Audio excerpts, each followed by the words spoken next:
get your fix. Are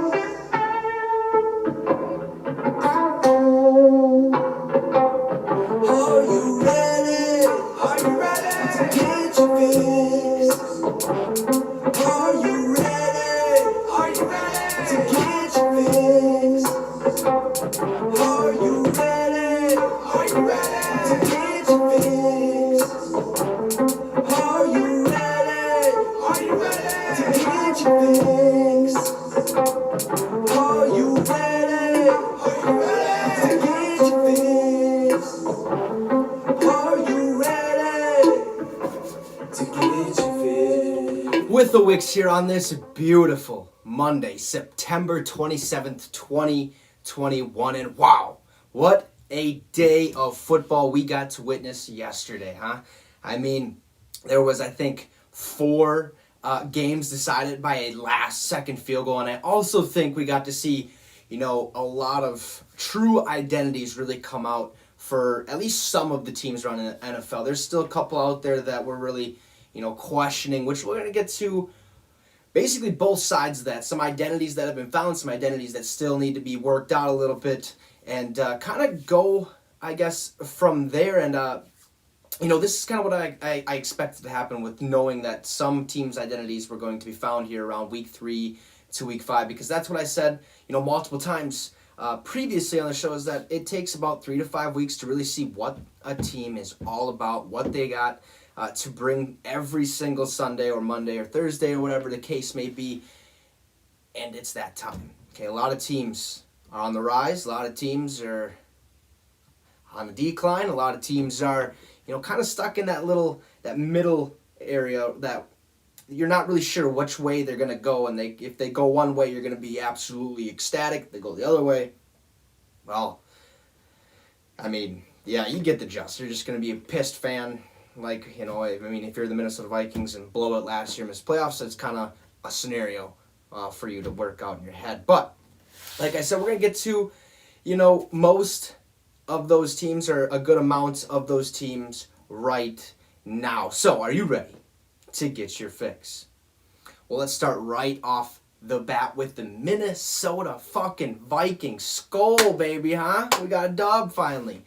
1-2 on the season. We beat the Seattle Seahawks 30-17 in really what a game that, was back and forth right away. And then, Vikings started to take the lead away a little bit and start crawling back and absolutely demolish the Seahawks, who, both week 1 and week 2 had, similar, close games. They played the Colts week 1. Last week they played the Titans.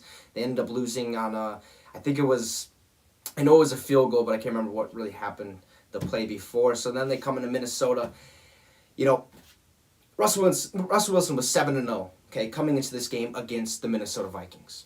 Okay, the last time I believe we beat the Seattle Seahawks, Brett Favre, I think, was our quarterback at the time. Might have been, I think it was like 2010, 2011 year, somewhere around there.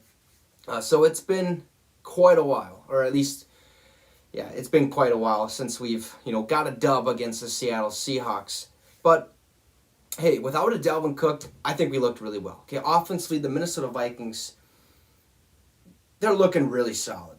Okay, Kirk Cousins is playing unbelievable. The only thing that, obviously he still probably has to clean up just a tish, but I think he's cleaned up tremendously since, the end of last year, would be throwing that ball away.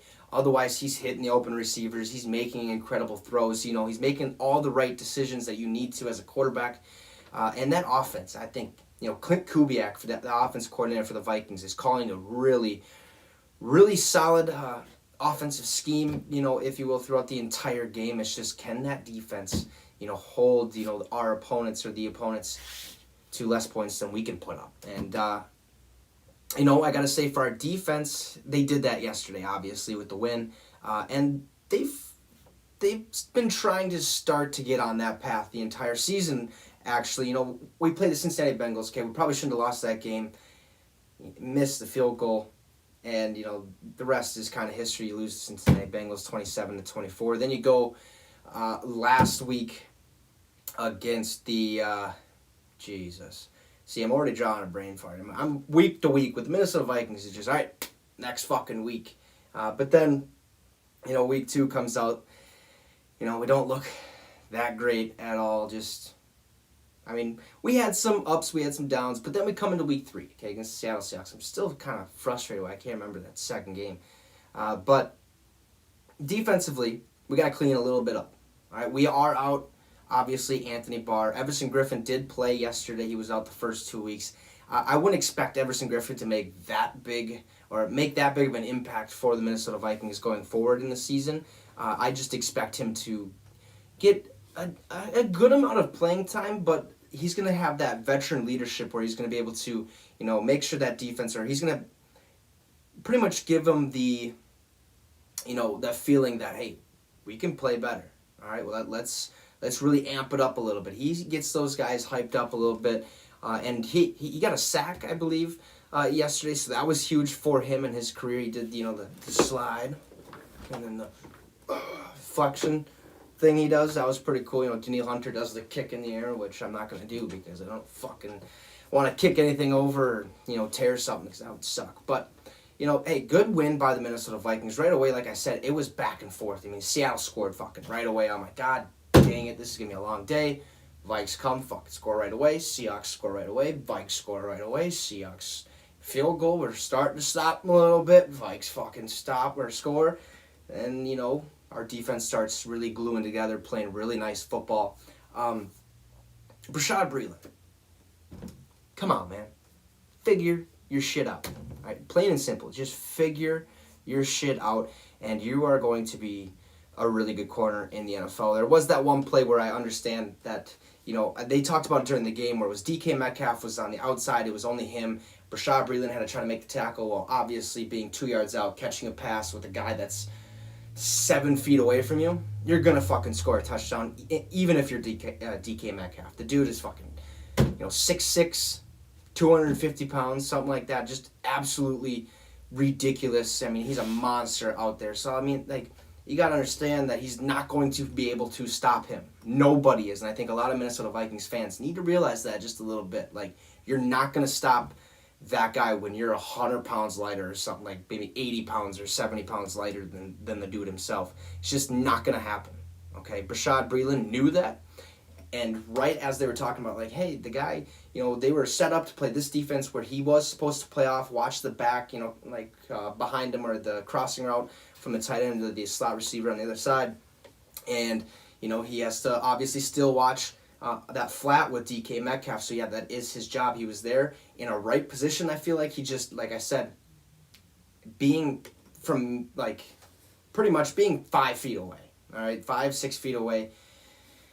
It's tough. You get the ball, and you're just finally starting to make that tackle or that connection in your head. Shit, I got to go get him. And he already caught the ball, and he's already starting to lean forward to get the end zone or get the touchdown. Then you make contact. He's already going forward. The guy's huge, monster.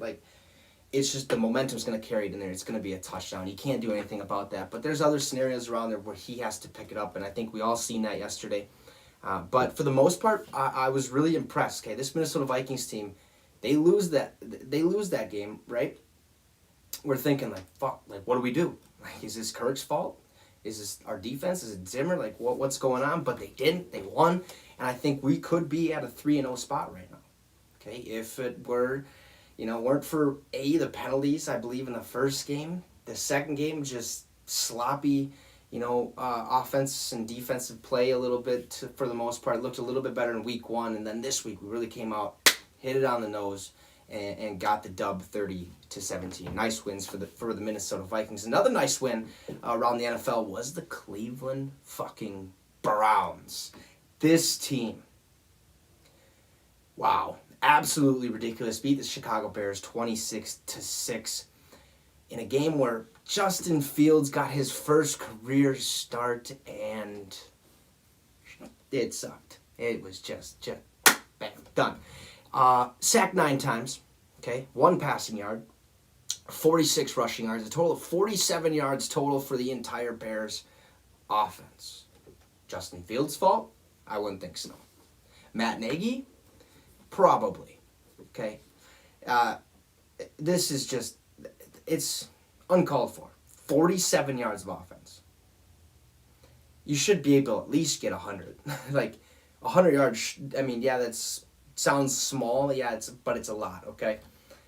But the Bears, this is an NFL caliber team with a really solid defense for the most part, because this entire game, I even sent, Full Chubb, the guy who was with me on Fantasy Football Friday, which we didn't do last Friday. I'm sorry for that inconvenience, but we will pick that up this Friday. But I texted him right away. I said, I'm like, damn, this Bears defense giving the Browns a little trouble here and there. And then he kind of hit me back with, yeah, but we're fucking Justin Fields up, and the little chuckle. And I was like, okay, yeah, you got a point there. But that Bears defense is good. Okay, don't take that away from them at all. That offensive play calling, the way they do things on offense, it's terrible. It's something that should not happen. 47 yards, one passing yard. How the hell do you only have one passing yard? It's not that hard to pass the ball a little bit. I mean, I'm not in the NFL, and these guys are NFL caliber people, are supposed to be. So you should get more than that. I don't think this is entirely Justin Fields' fault. He was having a tough day. All right, that Cleveland Browns defense, though, is absolutely stellar. 4.5 sacks, I believe, for Myles Garrett. 2 sacks, I think, for Jadeveon Clowney. Another couple half sacks there for other people on that defensive line. But that Browns defense is something to worry about going forward. And they are currently the best team in the AFC. I think it is West or North. I'll have to recheck that. But they are the best team in that division with the Steelers, Bengals, and Ravens, and which 2 of those teams we'll get to here in a little bit. Actually, all 3 of them we're going to get to. But, hey, I don't know what else to say besides the Bears fucking stunk it up. 26-6, 47 passing yards on offense compared to, I think, like over 400 yards for the Browns. It just shouldn't happen. But that just shows you right there how good this Browns defense is and how good this Browns team is in general. Nick Chubb, Kareem Hunt, both 80-plus rushing yards. Baker Mayfield had a day. Odell Beckham came back, had over 70 yards receiving.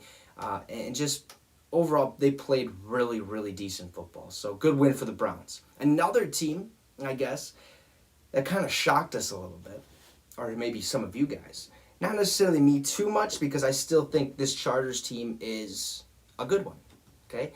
I wouldn't take anything away from them at all, besides, last year they had just shitty fucking time management, okay? That's just one thing they couldn't get a hang of. I think they had, we talked about it all year last year, 10 games of where it was 7 points or less they lost by. 10 games out of 16.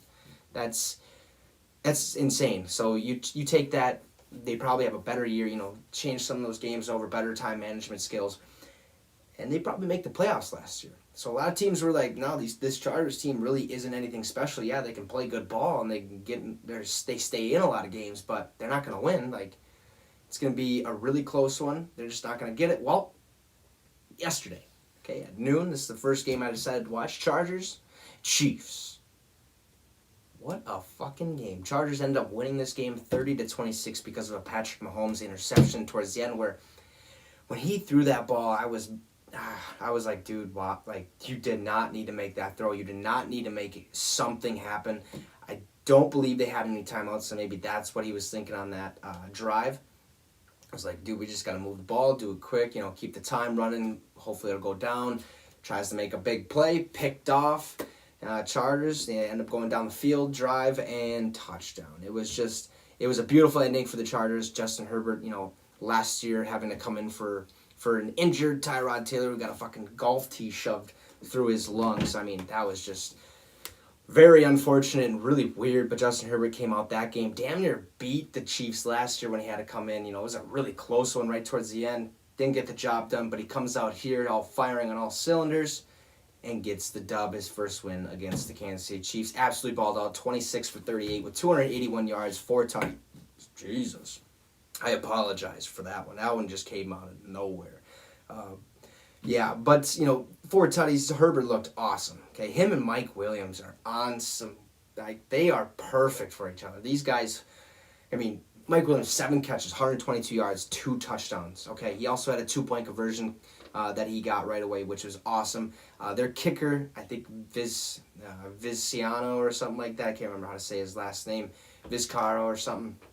He ended up missing the field goal right away. It was a 6-7 game or something like that at that point.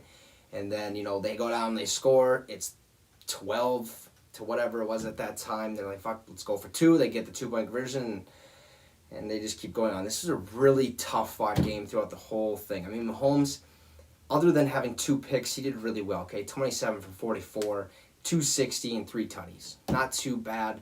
But like I said, those picks really, especially one of those picks, really sealed the deal for the Chiefs. And it's kind of, you're kind of wondering at this point, they're sitting last in the division. Broncos are fucking 3-0 with the new quarterback, Teddy Bridgewater there. The Raiders, I believe, are 2-1. Then you look at the Chargers, who I think now are 2-1. Then you got the Chiefs, who are 1-2.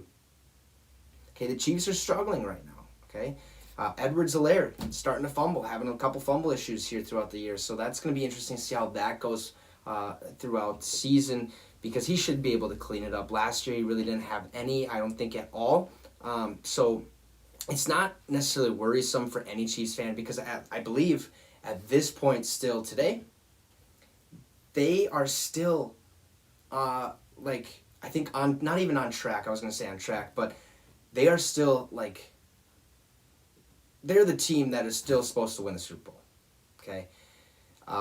Basically, what that means is, hold on. Just chill for a minute. This Chiefs team is still going to be fine. They like to make games interesting, but they usually fucking, overcome that, win the game. They didn't yesterday, which sucks. I don't think it's anything to kind of, be worried about. I think it's just something to kind of relax, take a breather. 2 weeks ago, after week 1, Patrick Mahomes was 11-0 with 35 touchdowns, 3,637 yards, and no picks in the month of September. Since then, since we talked about that little, stat line that he had, that great stat line, he's 0-2 with, I think, 3 picks and probably 5 touchdowns or something like that if I had to guess off the top of my mind. I know he has 3 or 2, so you're starting to think, he's what's going on here? And it's just hold on. Okay, this is still the Chiefs. They did, obviously their whole offensive line is new. Their defense still has some pieces to work out, but they got a healthy Tyrann Mathieu. Mike Hughes is playing really good football over there, which sucks to see as a Minnesota Vikings fan, because we don't have any first round corners that we've had on our team since 2016 at all anymore. So that sucks. Or 2015, something crazy. But I think it's just a fact that they got outplayed. Okay, Mahomes made that mistake at the end of the game. He doesn't throw that interception. Chiefs probably win this game. We're talking a whole different story. Chiefs are still on the mountaintop. Now they just got to beat the Broncos, who really haven't beat anybody. They just beat the piss out of the Jets, I think 26-6 or something ridiculous, where the Jets are actually outscored 51-6 in the last 2 weeks. So that's something to keep in mind there. That's horrible. I don't even know what to think about. My mind's just well, I said it right away. Jets are garbage. They probably can look a little bit better. Probably looking more on the upside. No. Okay.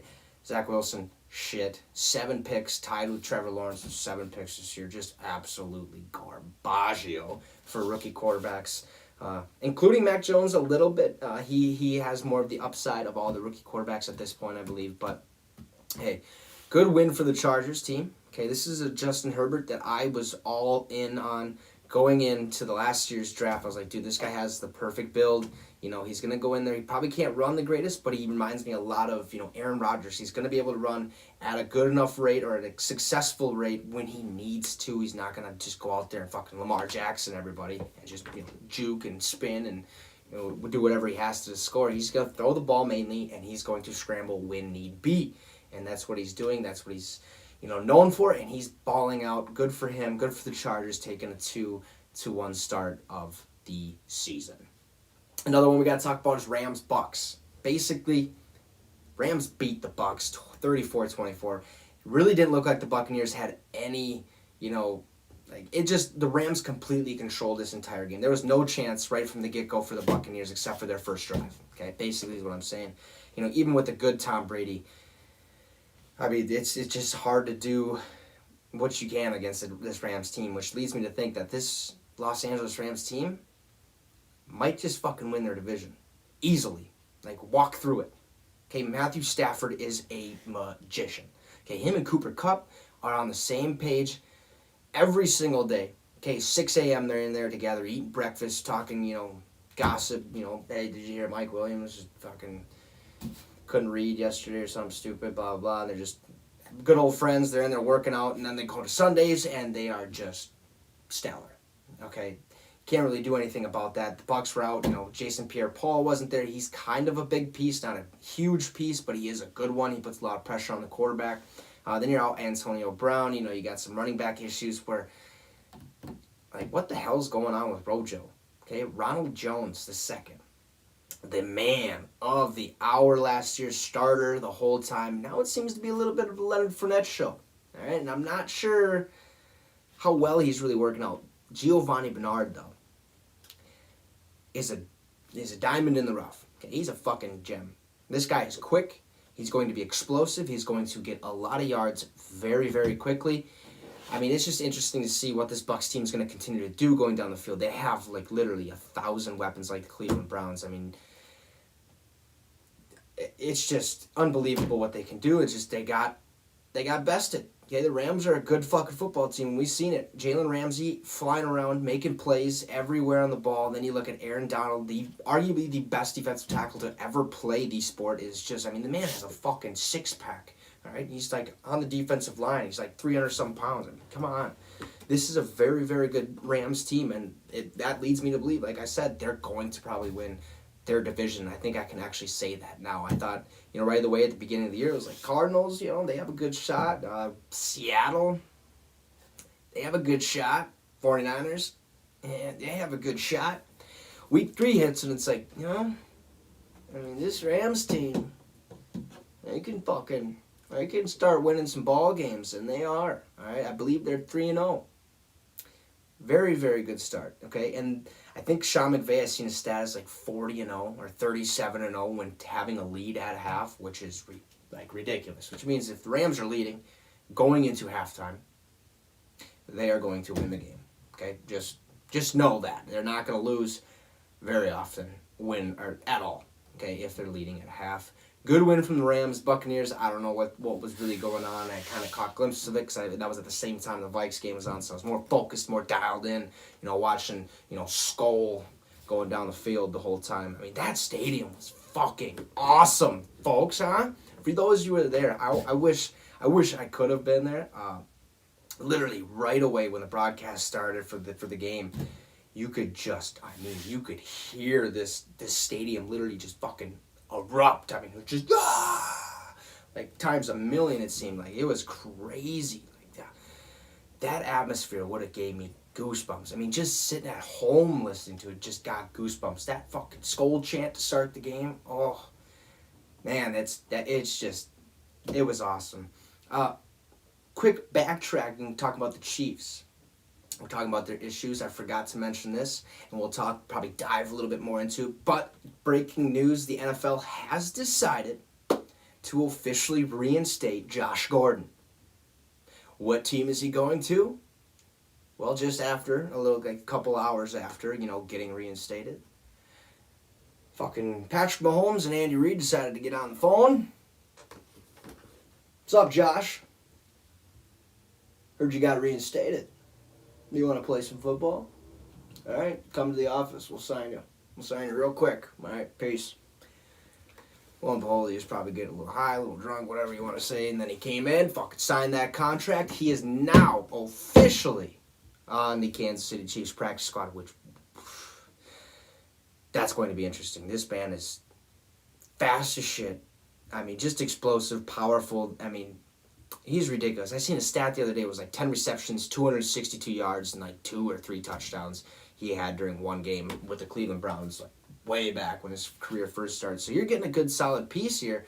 But like I said, he really hasn't played that much football, right, since, leaving the NFL, besides the Fan Control Football League, which, he scored a game-winning touchdown. But that's big news for the Chiefs and for fans around the NFL. That's why you kind of got to hold your horses on the whole Chiefs thing. It might not work out, but it might work out. And if it does work out, expect big things, okay? Tyreek Hill, McCole Hardman, Josh Gordon, Travis Kelce, Clyde Edwards-Helaire, and Patrick fucking Mahomes. It's tough to beat. It's going to be very, very tough to beat, especially when you got 2 speed demons out. Actually, 3, excuse me, McCole Hardman. I apologize for that. But It's going to be interesting. I hope it works out because it would be electric if he fucking just blew up and was a really, really, one of the top 5, top 3 receivers in the NFL once again. I think that would be awesome, especially for his career, his life, and all that, and, kind of taken away from what happened before and moving forward into a new chapter. Hopefully he stays clean and does all that stuff and gets on the right track. So lastly, we're going to talk about, the Packers last night. What a win. Hey, what a fucking win. All I got to say is, hey, Rodgers, hell yeah, man. Hell yeah. Nice job. All right. The narrative surrounding Aaron Rodgers, or, for a lot of people going into the season, God, he wants to leave. He's just a crybaby, blah, blah, blah, play football, it's just, a GM, get over it, blah, stuff like that. He gets into week 1, fucking just get blown out by the Saints. Everyone's like, he didn't even look like he was having fun. He was laughing on the sideline, joking on the sideline. He came out all nonchalantly. Didn't even look like he cared. Week 2 comes, fucking gets a nice win against the Lions. Everyone's like, well, he still kind of, really wasn't showing us all, the emotion that he was last year and stuff like that. I think, he still doesn't care too much. And was last night enough for you to kind of, shut your mouth? Dude, what a fucking game. Hell of a game. Rodgers connected with Adams plenty of times. Robert Tonyan looked decent. Marquez Valdez-Scantling is looking amazing. Last year, this year. I mean, this dude has really progressed at a high level, and I think he's probably, other than, obviously Devontae Adams, I think he's Rodgers' go-to target. Not even Randall Cobb is going to be his go-to target, but Valdez-Scantling is a good guy, and I think Rodgers has talked highly of him. But, hey, fucking, what was it? Was 27 to 21. Okay, Packers have the lead. There's about a minute and a half left. Fucking 49ers, I'm thinking, all right, they're just going to drive down the field, kind of tick that clock away, win the ball game. That's it, because Green Bay had no fucking timeouts, nothing at all. So they're probably, chewing their nails, hoping, fuck, give me the ball. Let's not let them score. Let's have our defense do some work. The refs kind of fucked up some calls, some stupid ones on Eric Stokes, who played phenomenal at defensive back for him last night. I think both those calls were arguably not defense or not pass interference. So that was kind of stupid. But hey, right at the end of the game, okay? Niners go down and fucking score and leave 34 seconds on the clock.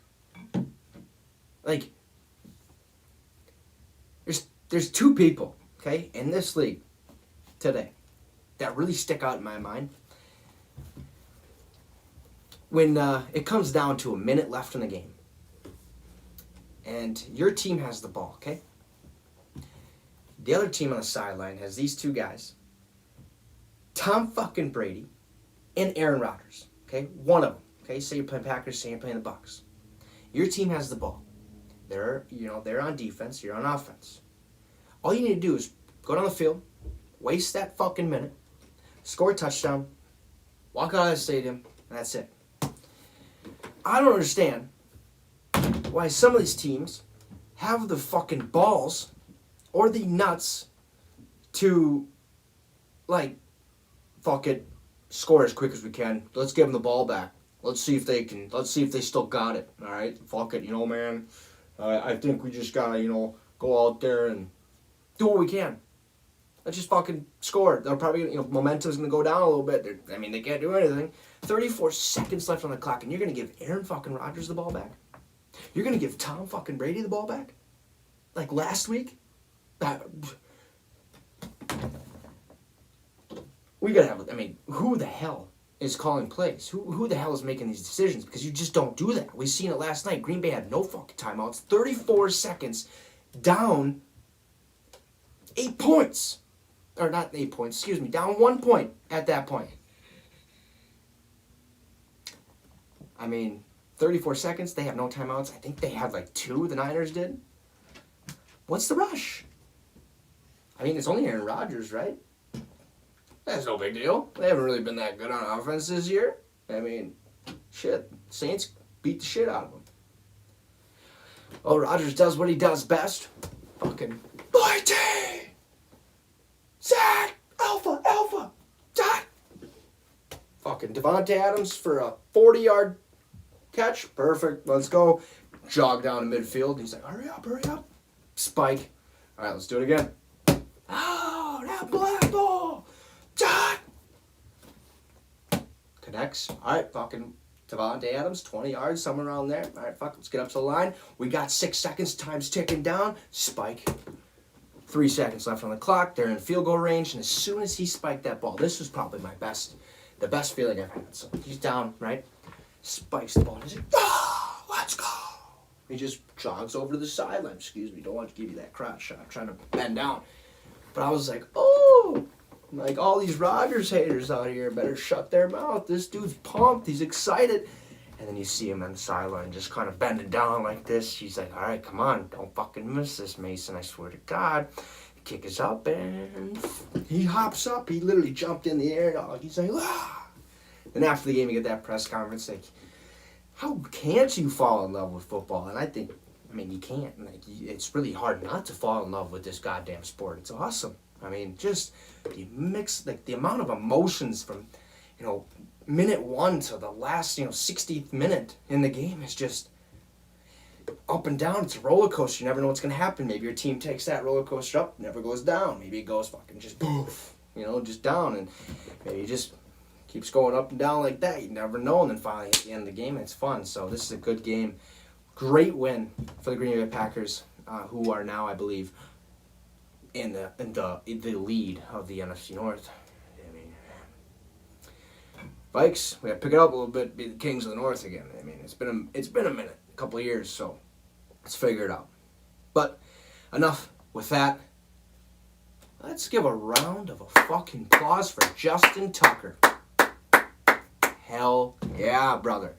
66-yard field goal to make NFL history. I was like, no fucking way. Early in the day, there was a 68-yard attempt by Matt Prater, who had the previous record of 64 yards in a game. The previous record before that was actually 63 by, I believe, Tom Dempsey. But then, no, fucking Matt Prater's like 68-yard return, or it was ended up being returned for a 109-yard touchdown. That sucks for them, but Lions are up 17-16. They give Lamar Jackson, again, another guy you probably shouldn't give the ball to the rest of the year when, there's only a couple seconds left and they have time to move down the field. Well, they fucking move down the field. And then after a probably very obvious delay of game, it is what it is, Justin Tucker comes down the field, 66-yard. He's like, fuck it, takes an extra step back from where he's usually, supposed to be. Does a little crow hop, fucking just boots that ball 66 yards off the center post into the field goal. Crowd went nuts. I went nuts. I was like, I fucking made it. So jacked about that. That was a great one to witness. I'm glad I actually got to witness that. I mean, that was just basically the only reason I got to was because I was going and looking through scores the games that I wasn't watching at the time. And I was like, well, bam. Okay, the Lions game is pretty fucking close here. What the hell's going on? So turn it on real quick. I got to see that last little drive and that 66-yard field goal, and that was awesome. Made my day.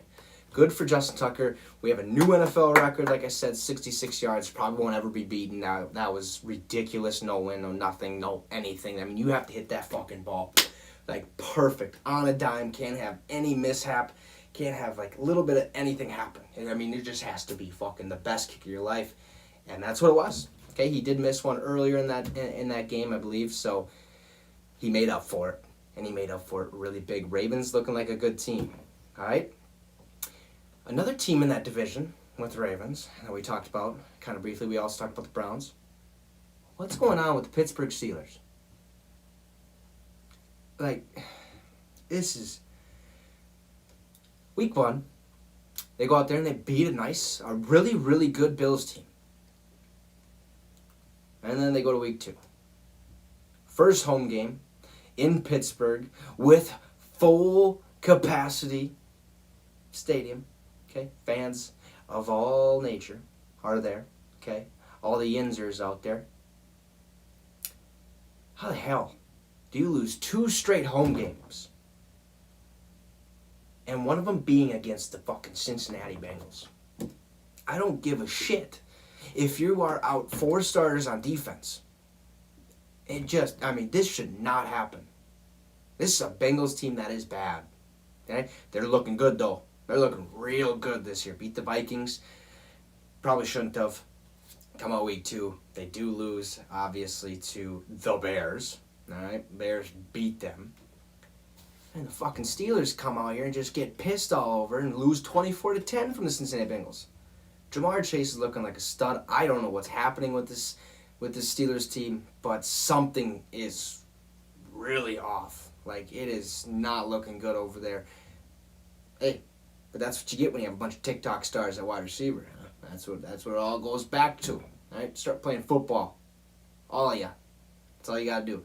With TJ Watt back, though, that would help tremendously. Obviously, with those 4 defense starters, the game probably is a little bit different. But then again, I mean, Joe Burrow, Jamar Chase being on the same page, having that chemistry, I mean, it's just unreal. These guys are going to do special things for the rest of the season. It's going to be fun to watch and fun to see them develop. I mean, they played together in LSU, so they know what it's about, what they need to do, and how they need to game plan. And they're on the same page, and they're looking like a really good team at this point. But they're not that good, okay? Let's just keep that in mind. This is one of those teams where it's kind of, we're trying to look at identities, right? They're right in that middle. Like they're, yeah, they beat a good Steelers team that just beat the Bills. I mean, they beat the Vikes. They shouldn't have. They come out to lose to the Bears. Like, what really is this? I mean, we are unsure. So, same with the Steelers. Like, what the fuck's going on? You beat a really good Bills team, then you lose back-to-back weeks. It's like, I mean, the Raiders, and now the Bengals. It's tough over there. It's tough to be a Pittsburgh fan if you are one. But I think we kind of, they're another team where we just kind of hold the horses on. Still, rolling with the Browns, obviously, to win that division. But this is one, like I said, hold the horses. Okay, they're still going to make a decent enough run. They're still probably going to be one of those teams that might break into the playoffs at the end of the year. They might, hit that 7th seed or something. But if they're healthy, they're playing good football, I think they'll be fine. But 24-10 to the Cincinnati Bengals. Starting to look like the Vikes over there. So, before we get to the preview, or a quick preview of tonight's game, let's go to other games. We're kind of just going to basically talk over them. I mean, we had the Saints, who beat the Patriots 28-13, and the Bills, who beat the shit out of the Washington football team, who, by the way, remember how we all talked about how great of a defense they are? How good of a solid defense they should have a really good season because that defense is going to, hold the other team from scoring a lot of points. They are at least second or third to last, or even last place in every single defensive category. Garbage. Absolute garbage. All right? Plain and simple. We found their identity. They're a fluke. Okay? Yeah, it sucks. Ryan Fitzpatrick is out. But this Washington football team is right back to, remember when we had 2 years ago, I think it was Dolphins. At the time, Redskins, now Washington football team going at it, and it was 2 tanks on a picture because they were just garbage, like they were tanking, for the season. Looking like that kind of Washington team yet again. I mean, it's crazy. I mean, last year they damn near beat the Tampa Bay Buccaneers in the playoffs. I mean, with a Taylor Heineke. And then they come this year and they're just, laying a bunch of eggs, can't really figure it out. Their defense is garbage. Their offense really can't get anything moving along. And when they do, it's not very, efficient at all. But that's a tough one. And then you got the Titans, obviously beat the Colts in a boring game, back and forth game. Really didn't look like the Colts were going to win that one at all the entire game. They beat them, or the Titans beat them 25-16. Falcons ended up beating the Giants in a game-winning kick by Young Hoku, 17-14. That was a good one. The Cardinals also beat the Jaguars. Okay, we talked about that 60-yard field goal by Matt Prater to the Jags, 109-yard return from Jamal Agnew. They beat them 31-19. Jaguars, Trevor Lawrence looking in trouble. There's just that college-style offense. Or college, whatever he's doing over there. That anything college, it has to be, because this Jaguars team is bad. All right, the Jets, they're not going to do anything this season. Kind of cross them off your list of making the playoffs, or possibly, or maybe winning, getting third in their division or something. No one probably thought that. I didn't think that. So, they're not going to do anything this year. And then you got the Broncos beating the Jets 26-0. 26. The Jets have been shut out They scored 6 points last week. Okay, 51-6 in the last 2 games. Ridiculous. Zach Wilson, welcome to the NFL. Good luck. All right, that pretty boy attitude that you got is only gonna carry you so far. All right, I'm sorry. You just got to stop throwing fucking picks. That's on you. Nobody else. Raiders beat the Dolphins 31-28. That was a good fought game. I was like, that was the same time the Vikes were on, so at the same time I really wasn't dialed in on that one. I was more dialed in on the Rams one, as well as the Vikes, more the Vikes than I was the Rams, and more than I was, obviously, the Raiders. Dolphins, but that was a good one. But let's get to this Monday night football preview so we can get to this game, all right? Eagles, Cowboys should be a battle, okay? Both two teams in their division that are looking to start taking the rides. Now, if the Eagles win, we could start seeing a rocky fucking division again. I mean, Giants suck. Washington sucks. Eagles kind of looking solid for the most part. Cowboys kind of looking solid a little bit for the most part. So those are the two teams. These two teams right here are the two teams where I'm just like, those are the ones that might win this division right now. Okay? They might do that. Jalen Hurts has to have a really good game, but on the other side, Dak Prescott more than likely going to have an awesome game, 400-plus passing yards, something ridiculous like that. Amari Cooper's probably going to go off. Ezekiel needs to figure his shit out. I don't know what the hell's happening with him. He can't rush for any yards the last 2 weeks. And really, just expect a fucking bloodbath out there. I mean, it is going to be electrifying. Some people are saying that this is the closest thing that we have that's like a college rivalry, a college football rivalry. This is the closest thing we have is Eagles, Cowboys. It's going to be electric, okay? I'm going to watch Peyton and Eli go at it back and forth, see how they do once again, see if they grow or continue to grow. But all I got to say is expect a bloodbath, okay? Tough fought game. Cowboys probably win this one unless the Eagles find some way to play really good football, and if Jalen Hurts decides to fucking just continue to ball out like he has been the entire start of this season. All right, with that being said, that is all I have for you guys today, as we will be back here tomorrow to discuss tonight's game and other news around the NFL, like that Josh Gordon news getting signed to the Chiefs practice squad, looking like he's going to make the roster here very shortly. He just has passed a couple physicals and whatnot, tests and stuff like that. Like I said, we'll be back here tomorrow at 6 p.m. Like always, go enjoy the rest of your night, watch some football, and you just got your fix with the Wicks. Appreciate it, and have a good one.